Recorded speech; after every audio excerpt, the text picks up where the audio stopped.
Welcome back. Now, in the ANC's January 8th statement, President Cyril Ramaphosa highlighted the need to reform school infrastructure to meet acceptable standards, as well as to upskill teachers, especially in rural areas and townships. Now, in terms of basic infrastructure problems, the province with the highest number of pit latrines or toilets is the Eastern Cape, where we understand close to 45% of the province's entire budget is actually allocated to education. Now, to discuss this, we invited both the Eastern Cape Education MEC, Fundile Gabe, and the Democratic Alliance's Shadow Minister in the province, Yusuf Cassim. Mr. Fundile Gabe, unfortunately, has to attend a funeral, but he will give us his response next week. Right now, we're joined by Yusuf Cassim of the DA, and he is now on the line to us via Skype. Good morning, and thanks for speaking to us, Yusuf. Good morning, Sakina, and good morning to your listeners, to your viewers. Now, let's start with this, sanitation appropriate for education, or the SAFE initiative as it is known. And this, of course, is about dignified sanitation in all our schools. Now, there are roughly 3,000 schools, we understand, that still have pit latrines nationally. Please give us a picture of the situation in the Eastern Cape, including numbers of schools that still have pit latrines. So, Sakina, in the Eastern Cape, we've got around 5,400 public ordinary schools. Of those, 2,500 have ventilated pit latrines. Around 2,000 have pit latrines, and 1,598 have inappropriate or unsafe pit toilets. In addition to that, there are 37 schools that have no toilets at all. So, as you can see, the situation is quite dire. We've got 1,598 schools that have completely inappropriate or unsafe sanitation facilities. And our progress in this respect has been very, very concerning. It is very concerning, because if you consider that close to 45% of the total budget of the province, which is about 346 billion rand last year, went to education, what was the bulk of the money actually then spent on? Well, the bulk of the money is spent on the cost of employment. I think that's a norm within the education sector. But unfortunately, Sakina, our infrastructure spending has been plagued by mismanagement, under expenditure within the infrastructure budgets in previous financial years, and particularly in the current financial year, there was no money that was put towards personal protective equipment, and therefore over R500 million, which accounts for around 40% of the infrastructure budget, was spent on personal protective equipment, which has further taken us away from making any progress on our infrastructure backlogs in the province. So, what is the plan now? Because in 2018, the National Department of Basic Education had indicated that the plan was actually to eradicate all pit latrines by 2020. So what is the plan now, and how far have those posts been shifted? So, Sakina, unfortunately, I mean, the tragedy of the situation is that there isn't a plan. By our estimations, at the current rate of eliminating unsafe sanitation, it's going to take at least 32 years to do so. And if we look at the targets that we had in previous financial years, I'll just put it into perspective. In the 2018-2019 financial year, which was 2 years ago, there was a target of 169 schools that should have had toilets built for them. Only 44 actually had their toilets built. In the previous financial year, the 2019-2020 financial year, the target was 262 schools. Of those, only 32 schools had their toilets built. And I visited many of those schools that were on the target list at the beginning of last year, about 3 months before the end of that financial year. And when we visited those schools, the principals and the management of the schools had not even been contacted yet. There had been no contractors that had been appointed, and therefore the entire program was not being managed. I mean, this is 2 months before the end of the financial year, and that is why we're seeing such a low outcome rate in terms of the number of schools that are having their sanitation built or upgraded. So therefore, I mean, the president can make these kinds of announcements, but unfortunately, it's really just lip service. The actual situation on the ground is a completely different picture. And in the current financial year, going into 2020-2021, they only have a target of 24 schools. So 24 schools out of 1,598 schools is really a drop in the ocean, and therefore will not prevent the tragic events such as Lumkam Ketwa, who tragically passed away in a pit latrine toilet in Bizana in 2018. Our children, and these are our children, their lives continue to be placed at risk in this fashion. Yusuf, just on a point of clarity, when you talk about targets and then you talk about what has actually been delivered upon, so these targets, are these actual projects that have been budgeted for, or is it just a part of a plan? These are actual projects that have been targeted and budgeted for by the SAFE initiative, which was launched by President Cyril Ramaphosa. So if it has been budgeted for, what are the reasons for the actual infrastructure projects not being delivered upon? So if I can just put this into perspective, in the 2018-2019 financial year, the infrastructure budget was underspent. So you have an under expenditure in the budget, and thereafter you then have in following financial years accruals that move over to the next financial year, and that affects the program going forward. So if I have to really put a reason to it, Sakina, in one sentence, it would be mismanagement of the budget and mismanagement of the project. So if I, as a public representative, visit the target schools, we've got a list of which schools are targeted, 2 months or 3 months before the end of the financial year, and they have not even been contacted, nor have they had any site visits by a consultant or had any contractors appointed, therefore no project is going to take place in that financial year. And we get to the next financial year, existing projects, elsewhere in infrastructure, then, put pressure on the following budget because they are then accruals in that respect. But in terms of accountability, because according to the norms and standards, these are not nice to haves. These are absolute necessities, things that have to be done. So where's the accountability? There isn't accountability, Sakina. That's exactly the problem.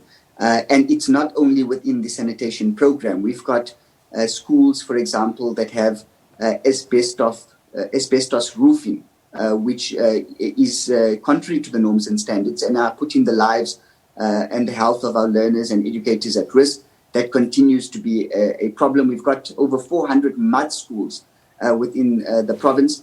And right now where we are sitting, Sakina, and I hate to be, to paint the reality in such a bleak way, but where we are sitting at the moment, because of the mismanagement of the personal protective equipment procurement that happened last year. I'll just give you an example. We spent in the Eastern Cape over R500 million on PPE, and we overspent. On a single temperature gun, we spent around 2,500 rand. On a 5-litre sanitizer, we spent around 1,600 rand. So we overspent, and we did that from the infrastructure budget. So even current infrastructure projects are sitting vacant. Contractors are walking off site because they're not getting paid, because the money has been mismanaged within the infrastructure budget. And therefore, the infrastructure program within the Eastern Cape is battling to even keep its head above water on current projects that it is engaged with. It cannot pay contractors. Contractors are walking off site, and this is increasing the cost penalties. There's around R500 million that we expect in penalties and interest from contractors within the infrastructure program. Well, if the mismanagement is so glaring, what are you doing as opposition parties in order to try and arrest the situation? Have any charges been laid? Have any cases been referred to any other state or Chapter 9 authorities?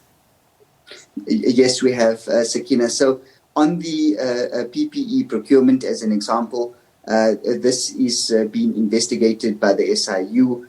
when it comes to the mismanagement within the program itself, we have laid complaints, Sakina, with, for example, the Human Rights Commission, and we've also written to the Premier to ensure that we arrest the situation, because unless we are able to have a change within the governance of the department itself, we're not going to see any change within the management of these kind of programs.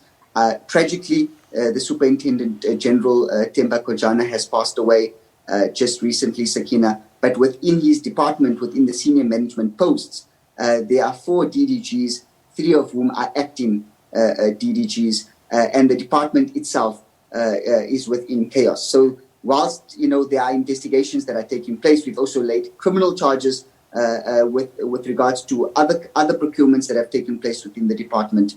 And there are court judgments, Sakina, that have taken place previously, court action that was brought by Equal Education. Those judgments have not been adhered to.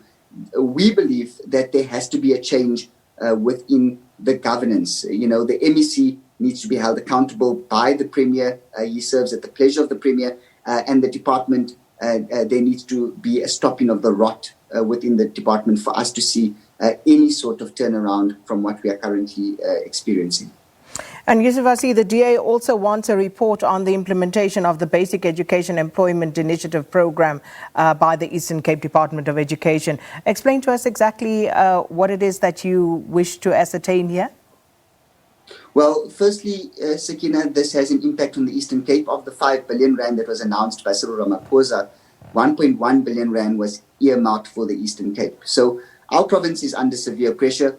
We have 3,500 teachers with comorbidities, and within the coronavirus environment that we are currently operating, we have huge gaps. It's not just within the education, within our classrooms, but also within safety and maintenance at our schools.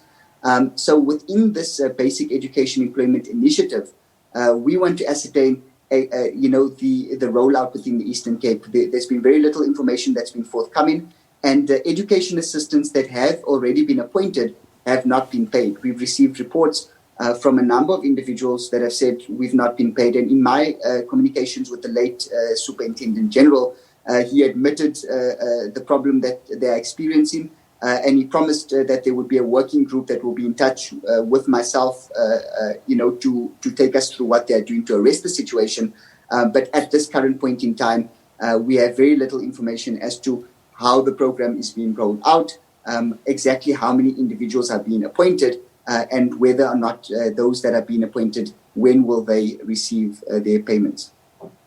So it's a very dire situation. If we cannot get basic infrastructure right, how do we then deal with the next challenge? As the President said, the fourth industrial revolution is the new direction. How then will this affect the skill set, the skills factor in the education sector? Because we understand there are about 300,000 people currently unemployed or who are not necessarily teachers per se. Talk to us about that situation. How do you foresee that being handled, Yusuf? Unless there's a change, Sakina, and unless there is consequences, this is not going to be arrested. We've laid charges. I've laid charges against the department for their procurement of tablets. It was done irregularly by the department. They did not go to an open tender. You'll remember the scandal where they spent close to 600 million rand on tablets from Sizwe Africa IT Group, which is a subsidiary of Iqbal Service AO Technologies. They did so by flouting Treasury regulations. This is currently being investigated by the Hawks. But what's happened in the interim is that SITA has taken the department also to court, and the entire contract has been suspended until a full review has been done by the court. So essentially what happened was the department overspent. I mean, they spent 3 times the retail cost of these tablets just to lease them, not to purchase them. They then delivered them to learners, even though there had been objections from all quarters, criminal charges were brought against them, etc. And then, so they gave them to learners. Those tablets now cannot be used because the courts have said until we've reviewed the contract, the contract has to be completely halted. And this is just one example, Sakina, where when any attempt to progress or to engage with the fourth industrial revolution, to be able to bring this upskill the skill set of our learners is being subverted by the hunger or the need to try and flout procurement so as to benefit irregularly financially for certain individuals. If the priority is to try and loot the state, we are never going to be able to reach any of the real priorities, such as the upskilling of our learners, preparing them, for the work environments that await them or for further education. Yusuf Cassim, thanks so much for your time. Very worrying situation there in the Eastern Cape. Yusuf Cassim is the Shadow Education Minister in the Eastern Cape for the Democratic Alliance and also a member of the Provincial Legislature in the Eastern Cape, talking to us about matters related to education in that province. And we will follow up next week with the Eastern Cape MEC, Fundile Gabe, because some very, very serious issues and allegations being raised there by Yusuf. Imagine a tablet being leased, not bought outright, leased for more than 3 times its own cost. And someone has to respond, someone has to answer for that, and also why we still have pit latrines in 2021. What is going on? So we'll get a response from the Eastern Cape next week. Let's just take a quick look at that.